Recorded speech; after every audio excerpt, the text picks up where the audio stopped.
Cool. So welcome to 1 Million Cups Chico. My name is Chanel. I'm going to be your host for the next couple minutes. And yeah, we're just going to give a little background first. So we're going to do a quick overview with the history of 1 Million Cups, and then we'll get into our presenter, and then a like 10-15-minute Q&A, and then some closing statements. So the 1 Million Cups is brought to us by the Kauffman Foundation. It works with communities and entrepreneurship and education to increase opportunities that allow all people to learn, take risks, and own their successes. Excellent, thank you. Okay, the mission of 1 Million Cups is to lower the barrier of access to education, resources, and connection for all types of new and aspiring entrepreneurs throughout the United States. So they started in 2012 in Kansas City and now have over 200 communities. Next slide. With about 1 to 2 presentations every week, with a 6-minute presentation, a 15-minute Q&A. And we are here every Wednesday at 9 a.m. At Snowball and on Zoom. If you would like to follow our 1 Million Cups community, we are on 1millioncups.com/Chico. And now for our presentation, we have Begin Within. You guys ready? Yes, we are. All righty, go ahead and share your slides. We're going to start sharing.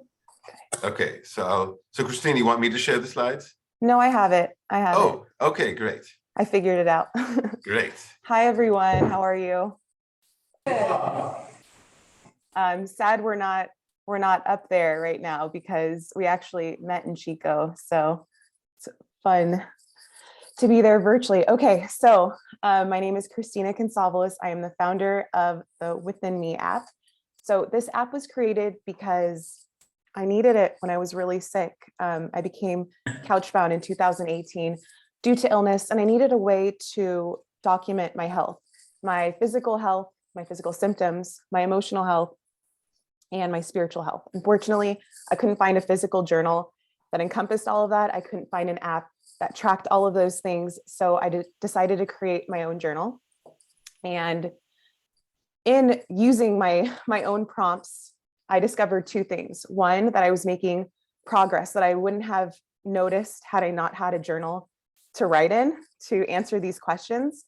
And the other thing that I noticed is just I was able to connect dots in my health. I was able to see correlations between food and how it made me feel, or if something was affecting my blood pressure, my blood sugar, et cetera. And I was able to actually take that to my doctors and show them those correlations because, they're not with you 24/7. They can't see what you're eating. They can't see what you're doing, what's affecting you.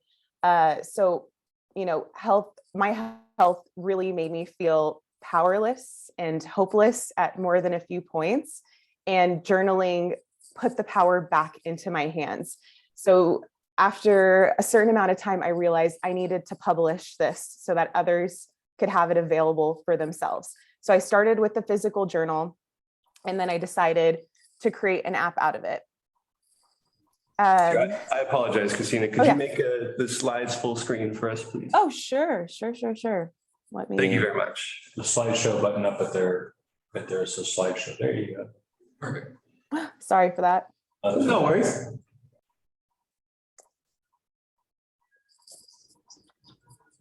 Let's see. It's loading. Daniel. Okay. I was going to have Daniel do it if I couldn't. You got it. So what's really neat about this app is that you get to choose your prompts. There's over 50 prompts to choose from. So if you want to just focus on your nutrition, you can do just that. If you just want to focus on your mental health, you can do just that. And then there are 4 categories. There's nutrition, sleep hygiene, physical health, mental and spiritual health. The app itself is cost effective. Again, it puts the power back into the user's hands, into the patient's hands. I didn't mention this, but it aggregates quantitative data so that you can see your progress over any length of time and then share that with anyone of your choosing, including your providers. So it also gives confidence to providers who recommend this to their patients to keep track of all aspects of their health. Some other benefits include it reduces stress, it's self-empowering.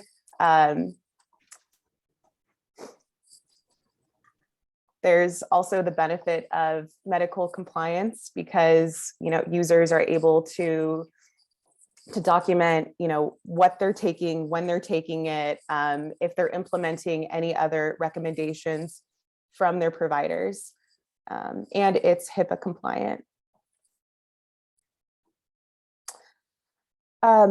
So like I said, what sets us apart is that this is a mind, body, spirit journal, and that doesn't exist as an app at this moment in time. And you're able to share your quantitative and qualitative data with anyone you choose. And like for me, this is going to allow for users to connect dots in their health. We also have an algorithm that uses environmental factors to see, for example, if the barometric pressure affects your physical health at all. Like if it, let's just say, triggers migraines, that sort of thing. And I already mentioned this, but there isn't an app that does this at this time. And then just more of a background on both of us. I am a licensed psychotherapist. I have my own clinical practice. I also have a publication that is health conscious focused. And then my partner, Daniel Veidlinger, who's also here, has quite the resume and experience. He's the editor of the Oxford Encyclopedia of Buddhism, and he actually runs our app development team. That's how we met.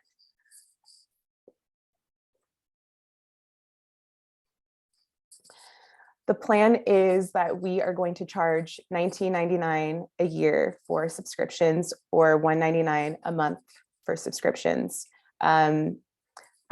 At this time, I sell about a physical journal a day. I also have an e-version of it. And that's without traditional marketing because I'm only one person. And I'm hoping to convert 2 to 5% of previous customers, as well as my my breadth of social media followers to be subscribers. These are some of our competitors. They mainly focus on just mental health, on symptom tracking or emotional health, gratitude. And with their numbers, we were able to come up with our financial projections. So we're hoping by this end of this first year, to make around $56,000. Again, just in converting what I'd mentioned, 2 to 5% of my following or previous customers, and traditional marketing. So that's it. We're about to start beta testing March 1st. We're very excited, and let us know if you have any questions. Yeah. Thank you. I can go to that first screen. Awesome, great. Yeah, so does anybody have any questions for? On the print journal, how many, is that like a month or 3 months, or how does that, what time is that? So it's 3 months worth of prompts. Yeah. It's not pre-dated. So for example, Yeah. some people, only use it a few times a week. It's Right. as often as you'd like to write in it. So you could do it like daily for 3 months, and then, because that's like what, coincidentally, that's between my doctor appointments. Yeah, same. Actually, I think that's the same for me. Many of my doctors only want to see me seasonally. So Right. it's a perfect amount of time. And that's at Amazon or whatever, or you have it at your website? I have it on my website. I have it on Etsy. There is a version on KDP through Amazon, Barnes and Noble, and then I wholesale it as well. Okay, great. Thank you. Thank I you. was wondering, what are some of the examples of like the prompts that you would have like on the app and in the physical journal? Yeah, so I'm trying to think if we have pictures here. I think. Yeah, there we so go. here you go. So when it comes to, so we have like nutrition where you'd be able to document anything you ate, your sleep, even bowel movements, your menstrual cycle. When it comes to emotional, spiritual health, for example, something you're grateful for today, a goal you have for tomorrow, something you're letting go of today. There's even a section to journal. Also, I should point out that for each entry, there is an option to make a voice recording instead of writing down. So some of them are just are forms that are pre-filled. So for example, the food, we've got about 10 or 15,000 different foods preloaded. So if you start to type it in, it'll auto-fill. And then it has automatic calories that we got from a list that is created by the FDA. So that all auto-fills.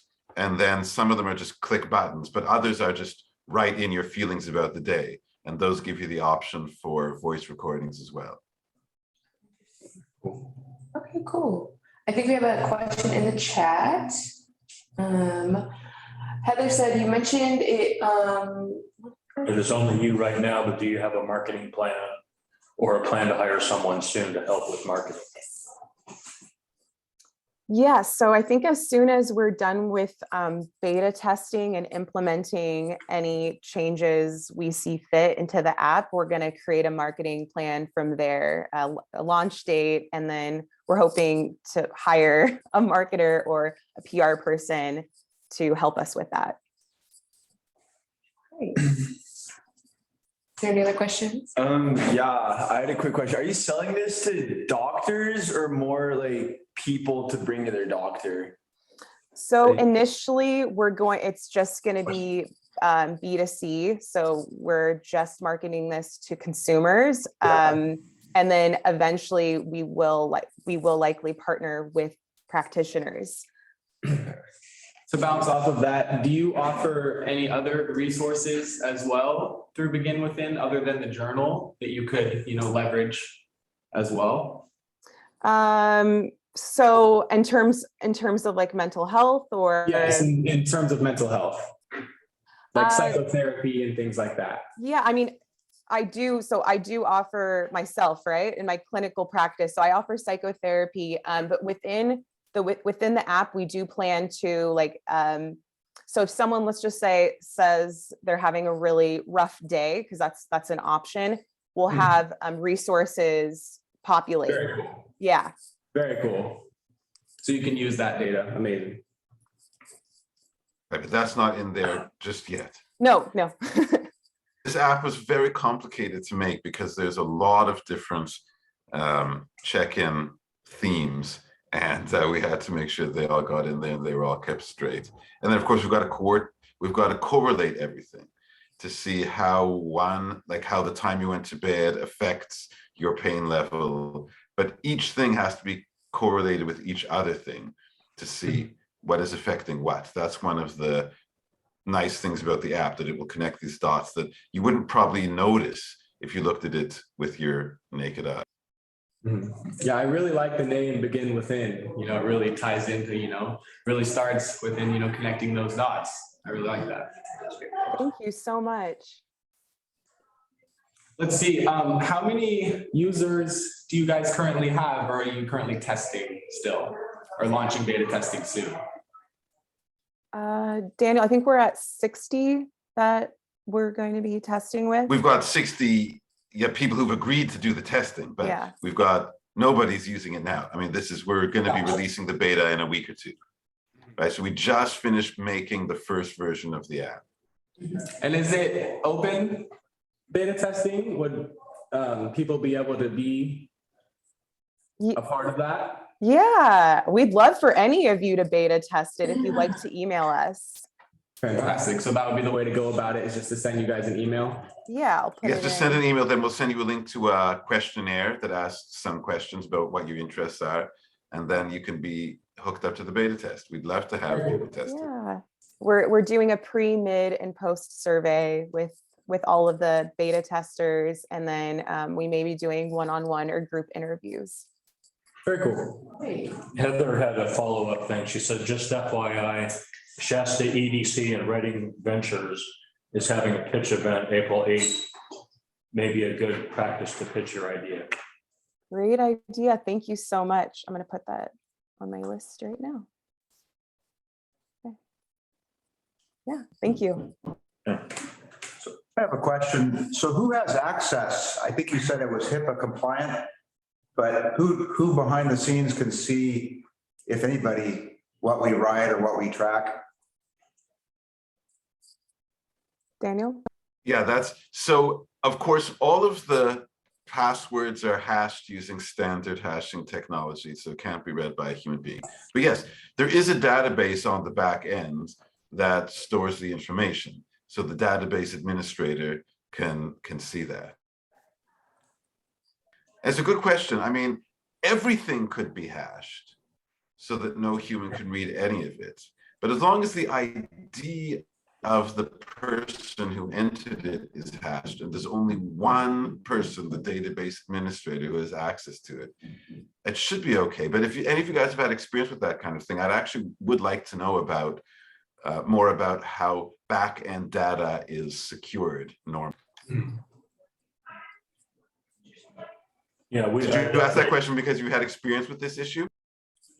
No, I'm just thinking you're putting your deepest thoughts and experiences and everything into this app.